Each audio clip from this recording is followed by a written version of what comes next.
Hey guys, it's Will. It's Hong Kong Cinema Appreciation Society. Welcome back to the channel. I hope you're doing well. If you're new, welcome to the channel. Thanks for finding us. Thanks for watching the video. I hope you enjoy it. Give us a sub, a thumbs up, a comment, all that fun stuff. It would be much appreciated. We are back in the green room. That is not a green screen. That is why you will not see images dropped behind me, because in fact, one of the walls in my house is just green and it kind of looks like a green screen, but it's not. It's just a green wall. And I don't have a proper lighting setup to really green screen it. So if you're wondering why we don't green screen it, that's why. Let's get right into this video. What are we here to talk about? One of my all-time favorite filmmakers, one of the most famous Hong Kong films of all time, from one of the most famous Blu-ray labels of all time. Criterion Collection is releasing a 4K edition of Wong Kar-wai's In the Mood for Love.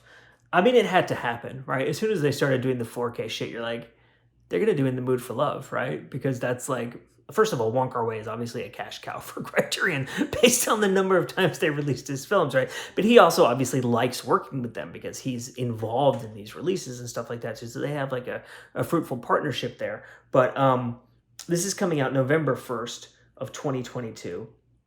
I will say, I have the World of Wong Kar-wai Blu-ray box set from Criterion, and I also have the old Criterion standard Blu-ray release of In the Mood for Love, and I don't have a 4K player yet. Obviously, I will get one at some point, and I'll get a 4K TV and all that stuff, but I'm like really on the fence about whether or not it would be worth picking this up, given that I already own 2 Blu-ray copies of it. And it's not going to be UHD. Actually, that's something that's really worth pointing out here.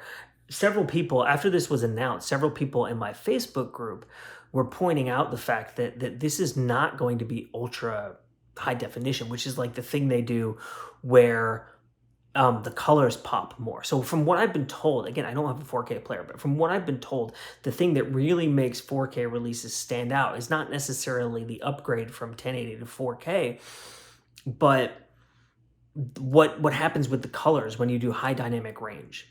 And this is, I think, not going to be high dynamic range. It's just going to be 4K. So chances are, if you already have the Blu-ray, unless you have like, you know, Hawkeyes, it'll be kind of hard for you to tell the difference.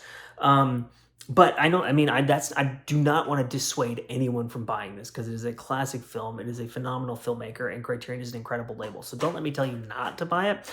I'm just saying that's something that people have been saying. Something else that people have been saying about this is that it will be, I'm sorry, I was just looking at the bonus features here, which I'm going to read to you in a second here. It'll be the same version that's on the World of Wong Kar-wai box set. So some people don't like the way the color grading was changed, if you don't know.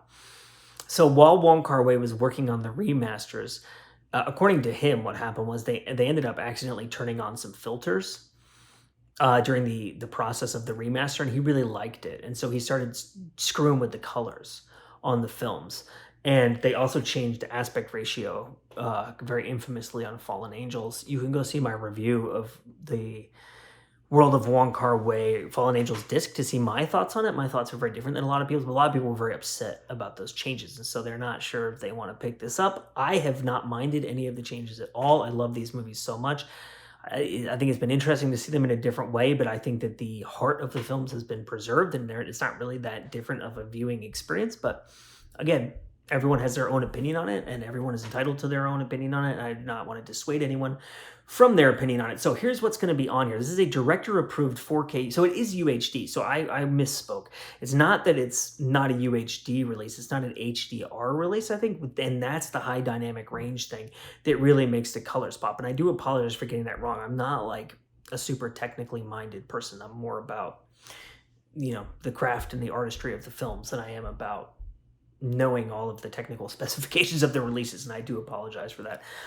So 4K digital restoration with 5.1 surround DTS HD master audio soundtrack, both supervised and approved by director Wong Kar-wai, 1 4K UHD disc of the film, and 1 Blu-ray of the film and special features. So I guess this is a combo, 4K UHD and Blu-ray combo. So if you don't own this film at all on Blu-ray, it probably would be worth picking this up, wouldn't it? Because you'd get the Blu-ray, and then if you ever upgrade to 4K, in the event that you aren't, you'll have that as well. Documentary from 2001 by Wong, chronicling the making of the film.